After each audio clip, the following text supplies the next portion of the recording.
We have started the unit network layer. In this unit, today's topic is congestion control algorithms. Now, whenever there are more data traffic occurs that a network cannot handle simultaneously, the situation occurs which is called as congestion. So in this session, we are going to see the congestion prevention algorithms, the policies for that, and congestion control algorithms for that. So, first of all, the first question arises is what is congestion? So, when too many packets are present in the subnet, that means a collection of routers and communication links, performance degrades. This situation is called as congestion. What exactly happens in this situation congestion is that whenever there are too many packets arise that a network cannot handle simultaneously, then some of the packets are lost. This situation where more data traffic arrives and the capacity of the network is called as the congestion. Now, let us see this graph which indicates the congestion behavior. In this graph, as you can see, this is the graph of packets sent versus packets delivered. So, if we say that there is a perfect situation where packets sent are exactly same to that of packets delivered, then this is the graph indicating that perfect situation. But in the practical case, the packets or else the number of packets which are sent, it may happen that all the packets are not delivered correctly. Some of the data packets are lost while transmission. So, it may happen that this is the desirable characteristics. That means some of the packets are lost, but there are very rare amount of that. But when the situation of congestion arises, this indicates the congestion which degrades the graph or degrades the performance, which indicates that whenever the number of packets sent are higher, but the packets delivered are less. So there are more chances of data packets that are being lost. So to remove this or to reduce the situation of congestion, there are some policies which are referred to as the congestion prevention policies. Now, congestion can be brought on by several factors. If all of a sudden streams of packets begin arriving on time or 4 input lines, the same output line, a queue will build on. That means a queue of packets will build up, which will denote that there are some packets which are lined up for the same outgoing line. If there is insufficient memory to hold all of that packets, that some packets will be lost. Even slow processor can also cause the congestion. So a slow processor can lead to the situation of congestion. Because of that, all the packets cannot be delivered correctly. General principles of congestion control. So many problems in complex systems such as computer networks can be viewed from a control theory point of view. This approach leads to dividing all the solutions into two groups. First one is open loop and the second one is closed loop. Open loop solutions attempt to solve the problem by good design. In essence, to make sure it does not occur in the first place. Once the system is up and running, mid-course corrections are not made. Tools for doing open loop control include deciding when to exhibit new traffic, deciding when to discard packets, and which packets are to be discarded, and making schedules that decides the outgoing packets in order. So this is called as the open loop configurations or as open loop control for congestion. Second one is the closed loop. So in contrast, closed loop solution is based on the concept of feedback loop. This approach has three parts when applied to the congestion control. First one is to monitor the system to detect when and where the congestion occurs.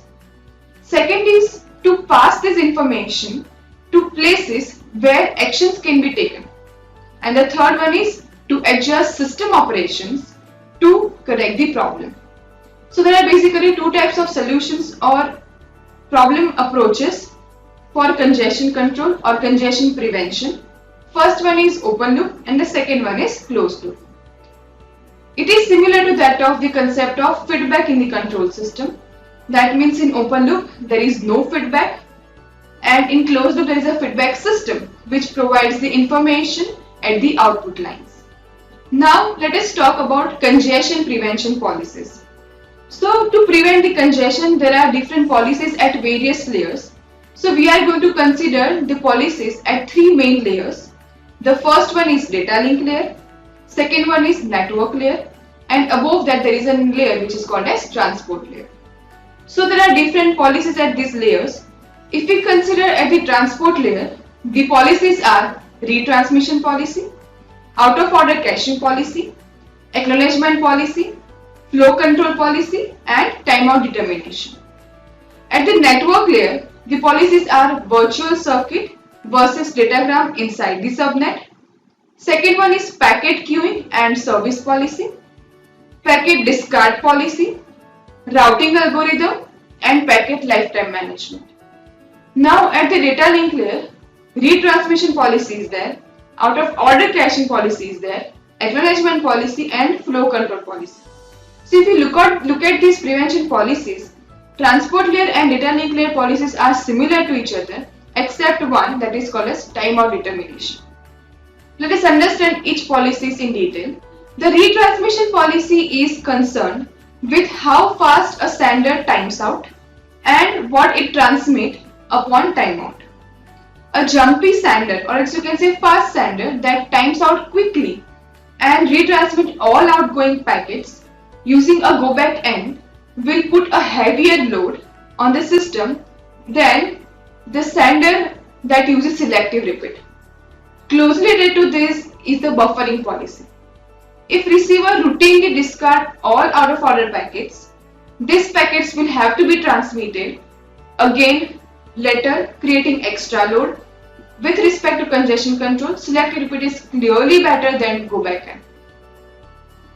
Now next is acknowledgement policy. Acknowledgement policy also affects congestion. If each packet is acknowledged immediately, the acknowledgement packets generate extra traffic.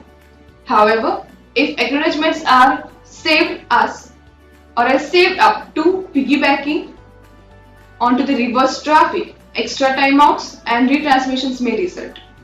A tight flow control scheme reduces the data rate and thus helps fight congestion. At the network layer, the choice between virtual circuit and using datagram affects the congestion, since many congestion control algorithms work only at the virtual circuit sublines. Packet queuing and service policies relate to where the routes have one queue per input line, one queue per output line, or both. It also relates to the order of which packets are processed first, and in discard policy, the rule telling which packet is dropped when there is no space. A good policy can also help alleviating the congestion or else remove the congestion, and a bad one can make it worse. At the transport layer, the same issue occurs, which happens in the data link layer, but in addition to determining the timeout interval is harder because the transit time across the network is less predictable than the transit time over a wire between two routers. So here the another policy is also used. Now let us talk about congestion control in virtual circuit subnet. In this we will discuss about the admission control policies in virtual circuit subnets. So the congestion control methods described above are basically two types, open loop and closed loop. Now in open loop they try to prevent congestion from occurring in the first place rather than dealing it with after the fact. In this section we will describe some approaches to dynamically controlling congestion in virtual circuit subnets. In the next two, we will look at the techniques that can be used in subnet. One technique that is widely used to keep congestion that has already started from getting worse is admission control. The idea is simple. Once congestion has been signaled, no more virtual circuits are set up until the problem has gone away. So this is how you can control the admission of the packets, which is referred to as the admission control subnet. So in datagram subnets there are various congestion control techniques or policies. In this the first one is the warning bit, then the next is chop packets, third one is hope by hope chop packets, fourth is load shedding. After that there is also detection which is called as RED, which is referred to as the random early detection. Let us understand what this individually means. We will also consider the jitter. So first one is the warning bit. In that what happens is that when the packet arrived at its destination, the transport entity copies the both bit into next acknowledgement that is sent back to the source. The source then cut back the traffic. As long as the router was in the warning state, it continued to send the warning bit, which means that the source continued to get acknowledgement with itself. As long as the warning bits continues to flow in, the source continues to decrease the transmission rate. So this warning bit indicates that there is a congestion situation arised, so it has reduced the flow of the packets. Next is chop packets. This is used to indicate to the transmitter from the receiver that the signal that is referred to as the chop packets is referred to as the congestion situation arised at the receiver side. In this approach, the router sends the chop packet back to the source host, giving its best distance or destination found in the packet. The original packet is tagged so that it will not generate any more chop packets further along the path and then forward it in the usual way. When the source host gets the chop packet, it is required to reduce the traffic sent to the specified destination by some percentage. Next is hope by hope chop packets. At high speed over long distances, sending a chop packet to the source host do not work well because the reaction is so slow. So what happens in this case, that at every stage of the multiple router stage, the chop packet is sent back to the host. Immediately after that, that reduces the packet flow at every routers or every nodes in the particular network. Next is load shedding. When none of the above methods make the congestion disappear, routers can bring out the heavy alternative solution which is called as load shedding. Next is load shedding. When none of the above methods work properly for reducing the congestion, routers can bring out the heavy solution or heavy alternative solution which is referred to as the load shedding. Load shedding is a fancy way of saying to the routers which are being overloaded by the packets that they cannot handle, they will just throw them away. That means they will start discarding the packets they cannot handle. The next is RED, which is referred to as a random early detection. It is well known that dealing with the congestion after it is first detected is more effective than letting it gum up the works and then trying to deal with it. This observation leads to the idea of discarding packets before all the buffer space is really exhausted. A popular algorithm for doing this is called as random early detection. In some transfer protocols, including TCP, the response to lost packets is the source to slow down. The reasoning behind this logic is that TCP was designed for the source to wired network or wireless networks which are very reliable. So lost packets are mostly to buffer overruns rather than transmission errors. So this fact can be exploited to help reduce congestion. By having routers drop packets before the situation has become hopeless, the idea is that there is time for action to be taken before it's too late. So to determine when to start discarding, routers maintain a running average of their queue lengths. When the average queue length on some line exceeds at the threshold value, the line is said to be congested and action is taken. Next is jitter control. For applications such as audio and video streaming, it does not matter much if the packet takes 20 milliseconds or 30 milliseconds to be delivered as long as the transit time is constant. So the variation in the packet's arrival time is called as the jitter, which depends on the high jitter or low jitter.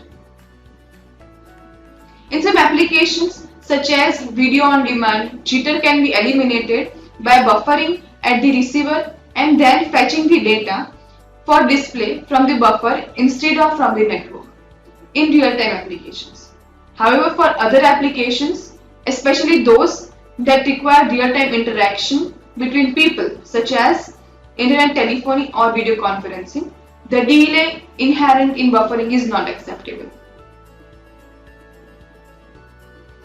So I hope that congestion control at various subnets and congestion prevention policies are there. In the next session, we are going to determine the QoS, that is quality of service, and based on that we will see some congestion control algorithms like leaky bucket algorithm and token bucket algorithm in detail.